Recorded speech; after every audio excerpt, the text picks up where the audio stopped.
now that I got my coffee, I can actually talk to you. What is up, everybody? Thank you for joining me on my channel. Today we are headed to the Turnstone Endeavor Games, which is in Fort Wayne, Indiana. So we're driving we're not driving to Fort Wayne, Indiana today. Today we're driving to just right outside of Cincinnati, where my dad lives, in northern Kentucky. And we're gonna hang out with him, have lunch with him, hang out with him for a little bit, hang out with my buddy Jay Ryle a little bit later for dinner and throughout the night. And then tomorrow, we're gonna finish the rest of the trip into Fort Wayne, Indiana for the Turnstone Endeavor Games. I got about 4.5-ish hours. So we're going to basically talk about why tournaments like this are good for the sport of archery, especially for veterans and people who want to compete at the para level, not just for archery, but for other sports in general. And then also we're gonna talk about why there's a compound bow in the back seat. So let's get down the road a little bit and then we're gonna do some talking. All right, so I'm on the highway. I got a bunch of time, like 120 miles on this road. So we're gonna talk about the Turnstone Endeavor Games that I'm headed to, and basically the different types of games that are like this that are really good not only for the archery community, but especially for the para community. As far as it being good for the archery community is because it brings kids who are disabled. Most of these games deal with people who are disabled in some way, shape, or form, whether it be through war or through life in general. They're usually missing both legs, an arm, or they're missing something. The reason why these types of games are amazing for the archery community is because it gets archery out there for the kids and stuff. I actually coach the Endeavor Games with E.G. Labrie. Every time we go, not only do we have an actual tournament, but we also have an indoor clinic tournament thing. And usually that's when we get to see the kids who are, in wheelchairs or missing the legs and stuff. And we can teach them that just because you're missing something, you can still shoot archery. Archery is an extremely adaptive sport, and it's amazing sometimes when the parents didn't realize how adaptive archery really is. And these kids, they find a love for the rest of their lives, and then they come out to the para team, and then they shoot on the para side, and so on and so forth. The reason why it is great for the para side is because of that, because it's recruiting for the para side. Now, the best part about these games is it's not just strictly archery. So if a kid comes in and they're really not sure what they want to do, they shoot archery every once in a while, or they do track and field every once in a while, they can try every sport that's at these games and they can find something that works. A lot of times, every sport that they do here is sanctioned by the United States, whatever, whether it be USA Archery or USA Track and Field or whatever. So it's sanctioned, so they can come in and they can get a score, and now they have their base score. Especially for veterans like myself, the VA will actually pay us a stipend to compete in a para sport. So if you're a veteran and you need to hit a score, or you need to hit a certain time for running and stuff like that, if it's a sanctioned event and you hit that time or you hit that score, you can actually send that off to the VA, and the VA will start paying you that stipend for whatever sport that you are a part of. So that's why it's great, and especially for veterans, because a lot of times these tournaments and these events like this one are actually sponsored for the veterans. So a lot of times, like the first 10 or 20 or 50 veterans get to come. I mean, the flight is free, the room and board is free, everything's free for you to be there. So there's really nothing that you're losing. You're just going there and gaining, basically, if you hit the score or you hit the times that you're looking for. So these types of events are absolutely great in that sense. Turnstone, which is where we're headed now, this is the first year that they're gonna have archery. So it should be pretty interesting to see what happens. I know that they brought in a judge and an actual USA Archery coach to help run it. So, and that's another thing. At these tournaments, usually us coaches, the USA Archery coaches, usually we're at these tournaments. So we run it just like a normal archery competition. We have judges and everything else. I mean, it's 100% legit. I mean, in order to be sanctioned, it has to be legit. The only thing so far that I have noticed about this tournament, the Turnstone event, is that it is not sanctioned, which is a killer for anyone who really wants to try to get that VA score, or anyone who, you know, wants to shoot a sanctioned event and try to compete at that level. I am going to give a review on the Turnstone games. It's going to be an unbiased, 100% no crap review. This is part of it, you know. So far, the fact that it's not sanctioned really hurts them, and it hurts the shooters who are coming out. If I'm coming out and I'm trying to be para and I want to shoot a score so that I can get paid from the VA, and they don't offer the ability to do that because I'm not sanctioned in the tournament, then there's really, it's a waste of time and money really on my part, because I need to shoot sanctioned tournaments. I need to shoot a tournament so that I can make money. Of course, any tournament is good practice, but at the same time, if you're trying to shoot that score and trying to go for the money, you have to have a sanctioned tournament in order to do it. And a lot of people would see it as a waste of time to come out. Driving a little bit more, in a little bit I'm going to talk about why there's a compound bow back here. So stay tuned. Pause. Oh, there we go. It's a great song though. All right, so I have gotten questions from people about what's going on with me as far as the reason why there is a compound bow in the back seat. So at Arizona, during our World Cup trials, around the third end, I was coming up to draw my bow and something in my shoulder popped. I felt it pop. I didn't hear a pop, but I felt it. And you know, normally it'll crack and pop because my bow arm shoulder is a shoulder that I got shot at, and it's been rebuilt and reconstructed, so it get cracks and pops all the time. This one was different, completely freaking different. Immediately right after it popped, got a lot of pain, and it felt like basically someone stabbed me in the back of my shoulder. I pushed through it. I was thinking, you know, maybe it's just a temporary thing. The more and more that we kept shooting, the more and more it started hurting, and it started to move. It started hurting in the back of my shoulder, and then within 2 ends, it had not only continued to hurt in the back, but also transferred all the way around to the front, and it was really deep in there. I don't know what happened, how it happened. I'm actually working with my doctor now to try to figure it out. After it happened, you know, I'm extremely hard-headed, and I wasn't gonna quit. I had been shot, so I figured, you know, maybe my shoulder hurting really bad was, you know, I can deal with that. I continued to shoot, finished the 72 arrows. I got to the point basically where I was just flinging and hoping that they would hit the target, because it was hurting so bad that I couldn't even hold my arm up. I would shoot the shot and my arm would immediately drop. There was nothing that I could do to stop it. It would just drop. I actually ended up with like a 505, which wasn't bad for hurting really bad. You know, I would fling it and I would just drop it. We went into our elimination matches, and luckily we only had 4 elimination matches, so it wasn't like I was shooting a crazy lot of arrows. It was still, I mean, it was excruciating. I stopped, I went to the medic, talked to the medic, and basically he said I wouldn't advise you to continue to shoot. So I basically said, okay, I'm gonna shoot. I finished shooting, and once I got done, me and Mikey and Ryan, we went down to the hot tub that was at the Drury Inn and Suites.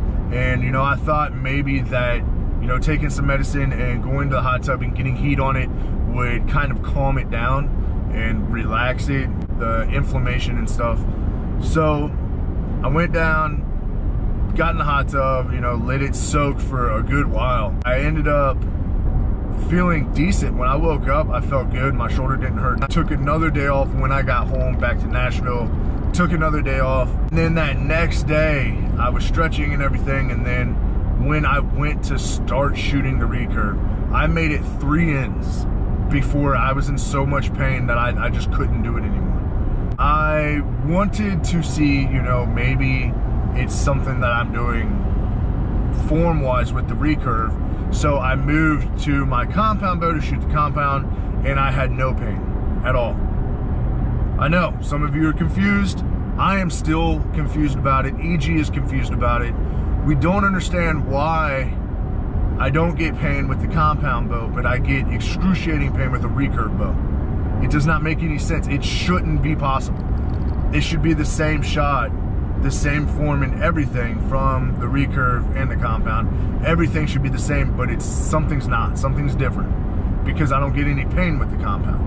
I mean, I get a little bit of pain, but it's manageable. It's pain that I'm used to shooting with. It's not, you know, crazy, stupid, I'm being stabbed in the shoulder pain. Like I said, I went to the doctor, and once I went to the doctor, I basically got an x-ray. They're gonna do a CAT scan. They got a bunch of scans that they wanna do on my shoulder to try to figure out what it is that's wrong with it. Not only that, but also my doctor has to look back in time at my records and figure out how the people in Turnstone or Kandahar, wherever I was when they rebuilt my shoulder, how they rebuilt my shoulder so that she can see what has changed, what's different, and what looks different than what it's supposed to, basically.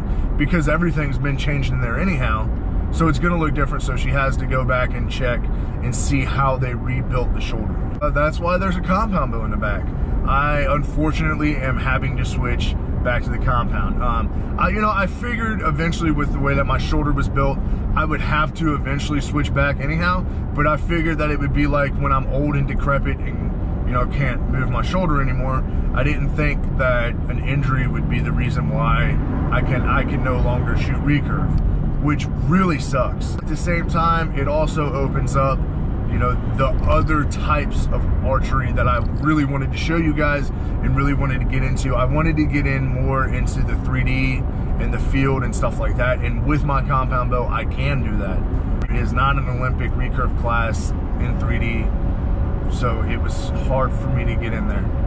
So with my compound bow, it opens up the possibility to shoot 3D, which I really wanted to get back into anyhow. It's kind of good, but it's kind of bad in the same sense. You know, I've talked to all my sponsors. They're all extremely supportive. They understand archery is where, you know, how I make my money, but they also understand that, you know, I have to take care of myself and my body. So I am having to switch. Of course, I'm losing some of my sponsors, you know, that are the recurve specific sponsors. I'm losing them, but I am being able to keep the sponsors that I already have on the compound side, that I kind of transferred from the compound side to the recurve side, and now they're just transferring back to the compound side. That is what I'm dealing with right now. Some type of shoulder injury. We don't know what it is yet. We're still trying to figure it out. But I'm working really closely with the doctor to try to figure it out and try to understand what's going on in my shoulder. Let me know. Have any of you guys had any shoulder injuries as far as your bow arm shoulder? And if so, what was it? How did it get fixed? And how long did it take to recover? If it's a surgery fix, unfortunately, I'm just gonna have to power through until indoor season or off season, because I'm not going to put myself out now. I'm gonna push through, and you know, with the little bit of pain that I have. A little bit of pain that I have right now is manageable, so I'm gonna push through it. If it's a surgery fix.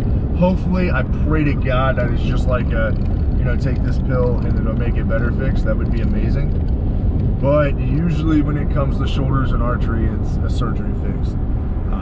That would really suck. But again, I would wait until off season or indoor season and then get the surgery, and then, you know, have 7 months to basically start over again. Because that's basically what you're doing. You know, you're having to rebuild the strength in your shoulder, so you're basically starting from the ground up. The movements, as far as like the muscle memory and stuff, that will all remain the same. It's basically just rebuilding the strength, which is a pain in the ass, but it's also not horrible, I guess. Now, you all know, I've gotten questions about it, so I wanted to send it out there as far as the injury. And stay tuned on my channel, because I will continue to do like an injury report as far as what the doctor is saying and all that other stuff. So that's it. But I'm going to continue to drive. I still have 2 hours and 40 minutes. And yeah, I'm in Kentucky now, and I freaking love Kentucky. It's beautiful. So yeah, we're going to keep moving that direction. And I will see you guys in a little bit. For real though, I haven't been back here in a long time. Passing by the old high school right now. Home of the Cougars.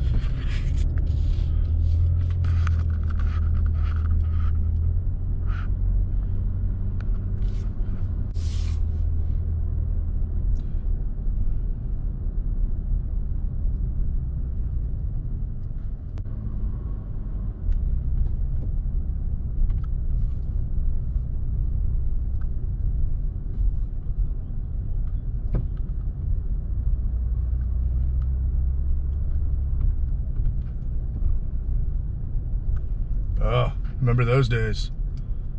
Football practice right after school.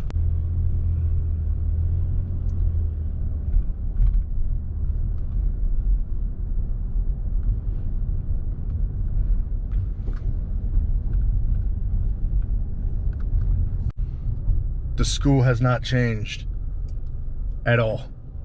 I graduated, what, 12 years ago? God, man, I graduated high school 12 years ago. And it hasn't changed at all, not even a little bit. It's all exactly the same. What is up, everybody? It is day number 2. I am headed into Indiana. Well, not quite yet, but I'm headed toward Indiana. Just left my father's house. I was originally gonna go on a little detour and go have lunch with a buddy of mine that I went to high school with, but his work ended up calling him and he had to go in today. So we're just going straight to Fort Wayne, Indiana.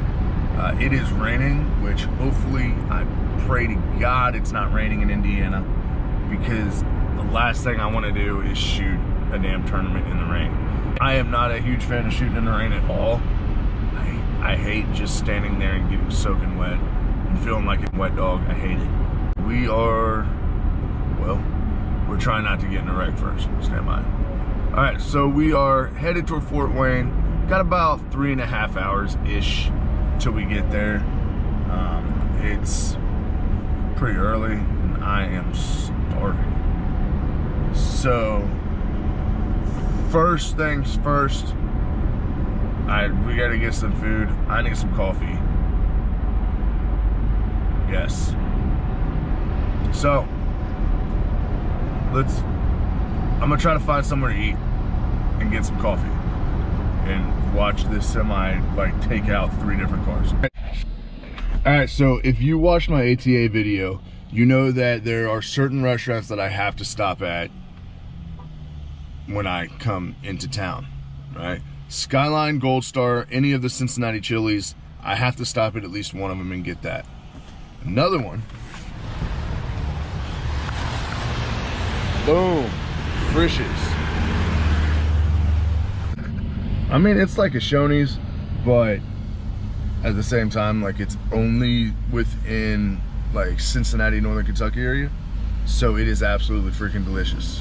I grew up on this stuff, so I'm gonna go in here. They got a breakfast buffet in the mornings, so I'm about to just chow down on some food. See you when I get done eating. Oh, I ate so much food. Is this what pregnant women feel like? Because if so, I have found a new respect for you when you are pregnant. Oh, I got a food baby in my belly. I ate way too much. And still got 2 hours and 46 minutes until we get to where we're going. See, now this is country, and this is what I love.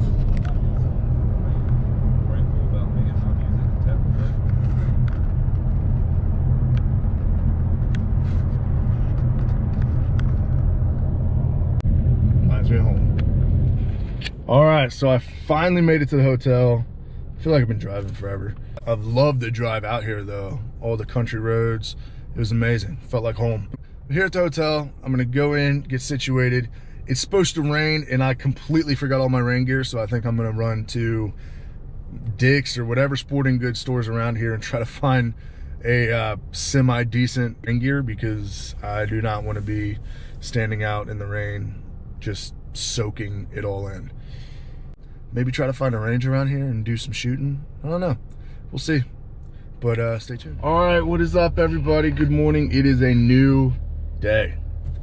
Today is check-in day, but there's also like a vendor like conference fair thing. I don't, not really 100% sure what today is, but we're gonna go and we're gonna find out.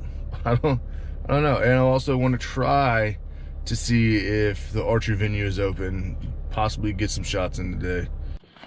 All right, so I am here at Hook and Arrow in Fort Wayne, Indiana. Basically just going over my tune, making sure everything's good to go.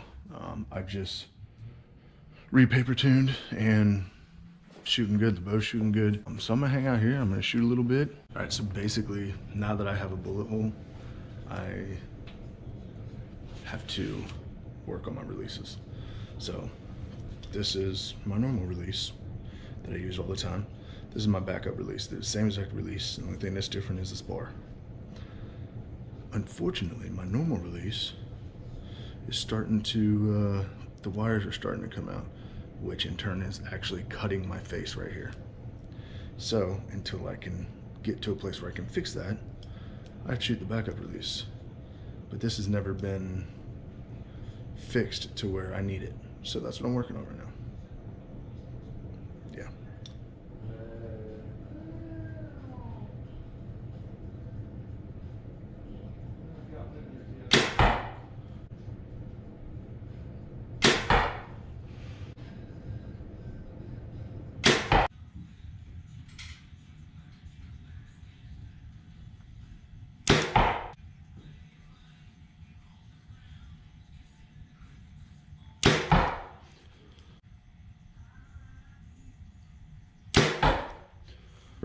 All right, so as far as my release, okay, when I shoot compound, I engage the back basically to lock my back in place, and then I relax my hand, and that's what initiates my release.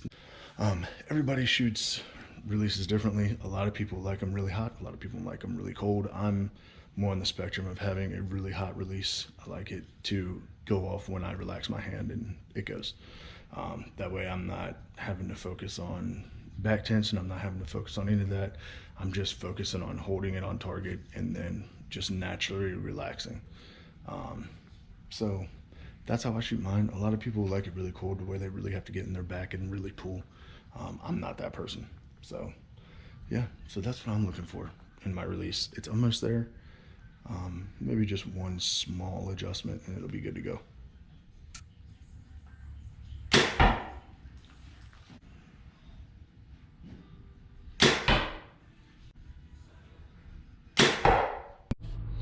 What is up everybody? It is competition day and it is 41 degrees outside.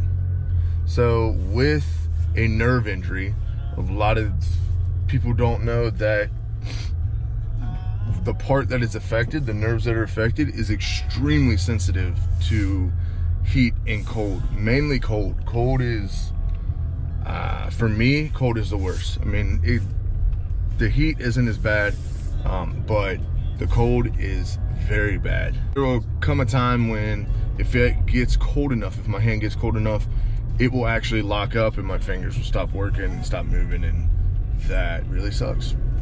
So 41 degrees right now. Hopefully, I pray to God that it warms up a little bit, because if not, it's gonna be pretty damn cold out there. We'll see how it goes. I'm feeling good. My shot feels good. I mean, again, we already talked about a little bit of pain that I get, but other than that, let's do some shooting.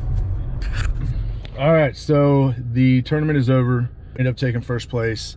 I shot pretty rough this morning, man. It was cold. Cold. Like normally my bow hand is, you know, numb because of the nerve damage, but this hand, my release hand, was just frozen. My fingers were frozen, and with the cold comes a lot of pain. So I was in pain with my hand, my bow hand, and yeah, it was rough this morning. And then it actually started warming up, and I started shooting better and better. So I ended up taking first, and yeah, it wasn't really big. This is the first year for archery here, so I figured that there wouldn't be a whole lot of people. Plus, it's not sanctioned by USA Archery, so again, there's probably not gonna be a lot of people here. I got a medal, it's back there somewhere. I just don't feel like reaching around and getting it. All right, so that is it. I am driving into Nashville now. Again, I want to thank you guys for tuning in on this adventure. And if you're a veteran, comment down below and I will shoot you some information as far as the tournaments that are available for veterans. Some of them are free, some of them you have to pay for a little bit, but a lot of times the room and board and stuff like that is free. So comment down below that you're a veteran, you're interested in getting started and stuff like this. And it was a pretty good event. Again, first year for archery, so they were still trying to learn everything. Brent Harmon was there running it. He did a great job. This is it. Already, I'm pulling back into Nashville now. So please like, share, and subscribe this video, and so we can reach some more veterans out there who are interested in getting started into sports or para sports and don't really know how or where to go. And I will give them information on how to get started and basically where to find all the information that they're gonna need.